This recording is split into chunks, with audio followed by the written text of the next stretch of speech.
नानी टेल्स। शहर से बहुत दूर एक गांव था। उस गांव में एक बरगद का पेड़ था। उस पेड़ पर एक झूला लटका हुआ था, लेकिन कोई भी गांव वाला उस झूले पर बैठने की हिम्मत नहीं करता था। एक दिन घसीटा और उसकी पत्नी निर्मला सो रहे होते हैं। तभी उन्हें खिड़की से किसी के रोने की आवाज आती है। इस वजह से घसीटा की नींद खुल जाती है। अरे ये कौन है? हे भगवान, लगता है ये आवाज उसी बरगद के पेड़ की तरफ से आ रही है।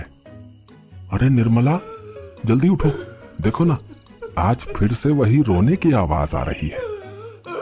हे भगवान, ये रोने की आवाज तो उसी झूले की तरफ से आ रही है। तुम डरो नहीं, मैं अभी देखता हूँ। फिर घसीटा खिड़की की तरफ जाता है तो उसकी आंखें फटी की फटी रह जाती हैं। उसे झूले पर एक औरत दिखाई देती है। उसने सफेद रंग की साड़ी पहनी होती है और रो रही होती है। अरे निर्मला, जल्दी यहाँ आओ, देखो झूले पर कोई बैठा हुआ है। फिर निर्मला भी जल्दी से खिड़की की ओर जाती है और उस औरत को देखने लगती है। अजी, ये वही चुड़ैल तो नहीं जिसने इस झूले पर अपना कब्जा कर रखा है? तुम्हारा दिमाग खराब तो नहीं हो गया? वो सिर्फ एक औरत है। अजी, भला रात के 2 बजे कौन पेड़ के नीचे झूला झूलता है? अब तुम रुको, मैं अभी बाहर जाकर देखता हूँ। अरे रुको रुको, तुम्हारा दिमाग खराब तो नहीं हो गया जो खुद मौत के मुंह में मरने के लिए जाना चाहते हो? मैं आपको कहीं नहीं जाने दूंगी। तभी वह चुड़ैल अचानक से गायब हो जाती है। ये सब देखकर वे दोनों डर जाते हैं। अरे मर गए रे, ये तो गायब हो गई। मैंने आपसे कहा था ना जी, ये कोई आम औरत नहीं है। तुम सही कहती हो निर्मला, इस झूले में जरूर कोई गड़बड़ है, तभी कोई गांव वाला इसके आसपास जाने में भी डरता है। अजी, आज तक तो हमने इस झूले के बारे में सिर्फ अफवाहें ही सुनी थी। आज तो अपनी आंखों से देख लिया। मैं अब इस घर में और नहीं रहने वाली। फिर अगले दिन निर्मला का भाई अपनी पत्नी के साथ शहर से उसके घर आता है। अरे निर्मला बहन, तुम कहाँ हो? अरे भाई, तुम आज तुम्हें अपनी बहन की याद कैसे आ गई? बस ऐसे ही बहुत दिन हो गए थे, तो मैंने सोचा अपनी प्यारी बहन से मिल लूं आज। फिर वे लोग पूरा दिन हंसी मजाक करके बिता देते हैं। और फिर रात होने पर, बबलू भाई, तुम नीलू के साथ इस कमरे में सो जाओ, हम साथ वाले कमरे में सो जाते हैं। और हाँ, तुम्हें किसी चीज की जरूरत हो तो मुझे बता देना। फिर इतना बोलकर निर्मला अपने कमरे में सोने के लिए चली जाती है। फिर कुछ देर के बाद नीलू की नजर खिड़की के बाहर उस झूले पर पड़ती है। अजी, इधर आइए, वो देखिए, वो पेड़ के नीचे एक झूला लगा हुआ है। हमारे शहर में तो ऐसा कहीं देखने को नहीं मिलता। चलिए ना, मेरा बहुत मन है झूला झूलने का। चलिए ना। अरे रुको रुको, अभी तो रात हो गई है, सुबह होते ही झूल लेना, अभी सो जाओ। फिर इतना बोलकर बबलू सोने चला जाता है, लेकिन नीलू उसी झूले को देखती रहती है। अजी सुनिए ना, चलिए ना, मेरा बहुत मन है। लेकिन बबलू नीलू की बात को अनसुना कर देता है और सो जाता है। फिर नीलू सोचती है, अरे ये झूला तो एकदम घर के पीछे ही है। मैं खुद ही चली जाती हूँ। फिर इतना सोचकर नीलू घर से अकेले ही निकल पड़ती है और सीधा उस झूले के पास पहुंच जाती है। अरे वाह, जैसा मैंने सोचा था ये तो बिल्कुल वैसा ही निकला। आज तो मजा ही आ गया। फिर नीलू उस झूले पर बैठ जाती है और झूला झूलने लगती है और गाना गाने लगती है। पंछी बनूं उड़ती फिरूं मस्त गगन में, आज मैं आजाद हूँ दुनिया के चमन में।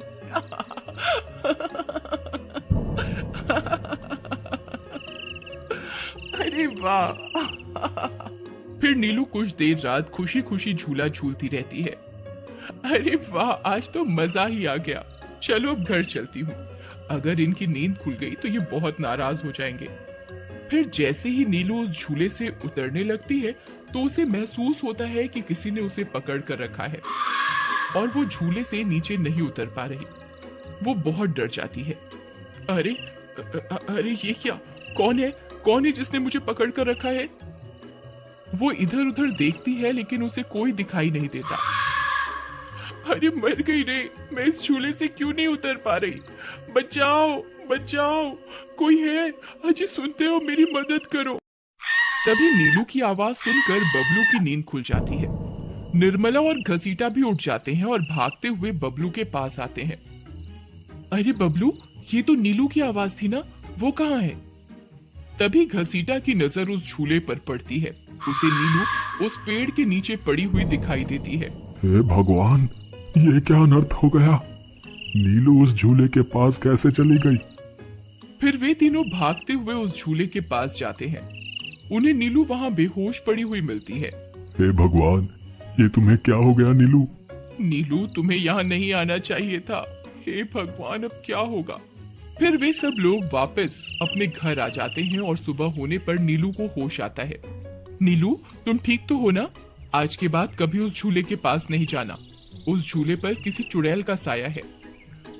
ठीक है दीदी, मैं आज के बाद उस झूले के पास कभी नहीं जाऊंगी। फिर रात होने पर सब सो रहे होते हैं। तभी नीलू की नींद खुल जाती है।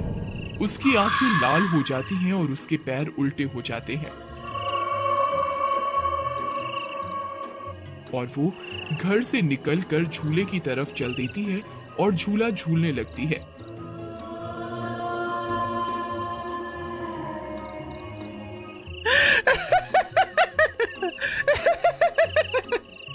उसकी हंसी सुनकर उन सब की नींद खुल जाती है।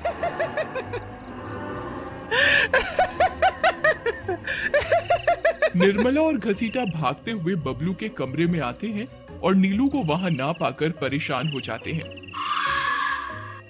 हे भगवान, अब ये नीलू कहां चली गई?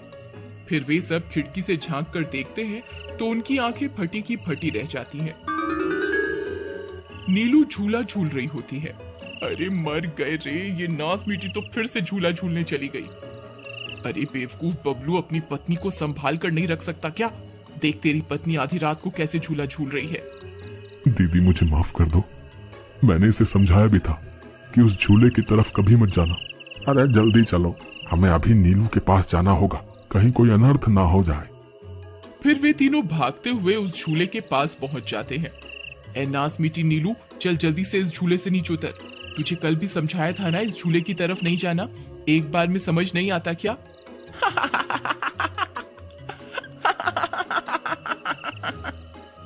जरा इसके पैरों की तरफ तो देखो। अरे मर गए रे, ये तो चुड़ैल बन गई है।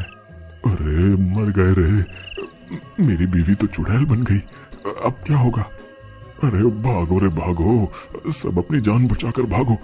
अरे मैं तो जीते जी विधवा बन गया। अरे मेरी बीवी तो चुड़ैल बन गई।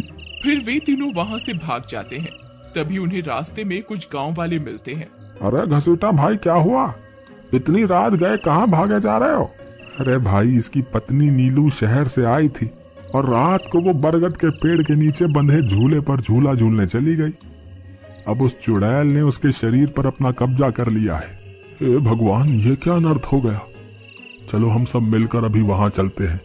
फिर वे सब गांव वाले मिलकर वहां पहुंच जाते हैं। नीलू अभी भी झूला झूल रही होती है। ए चुड़ैल, बस बहुत हो गया। तूने हम गांव वालों को बहुत परेशान किया है। तेरी वजह से कोई भी रात को इस रास्ते से गुजरने की हिम्मत नहीं करता था। लेकिन बस आज तेरा खेल खत्म करके ही रहेंगे। चलो भाइयों, आज इस चुड़ैल को जिंदा नहीं छोड़ना बता रहे हैं। भाइयों, हमें इस झूले को इस पेड़ से काट कर अलग करना होगा। फिर कुछ गांव वाले खंजर से झूले की रस्सी तोड़ देते हैं। झूला टूटते ही नीलू नीचे गिर जाती है और चुड़ैल गुस्से में नीलू के शरीर से बाहर निकल जाती है। हे गांव वालों, ये तुमने सही नहीं किया, अब तुम सब मरोगे। भाई जल्दी से इस झूले में आग लगा दो, हो सकता है इस झूले के जलने से ये चुड़ैल भी मर जाए। तभी एक गांव वाला उस झूले को आग के हवाले कर देता है। उस झूले में आग लगते ही वह चुड़ैल भी तड़पने लगती है और कुछ ही देर में वो भी जलने लगती है। मैं किसी को जिंदा नहीं छोड़ूंगी। अरे अरे मर गई रे। गांव वालों, मैं तुम्हें जिंदा नहीं छोड़ूंगी। मैं वापस आऊंगी। फिर देखते ही देखते चुड़ैल जलकर राख हो जाती है और गांव वालों को उस भूतिया झूले से छुटकारा मिल जाता है।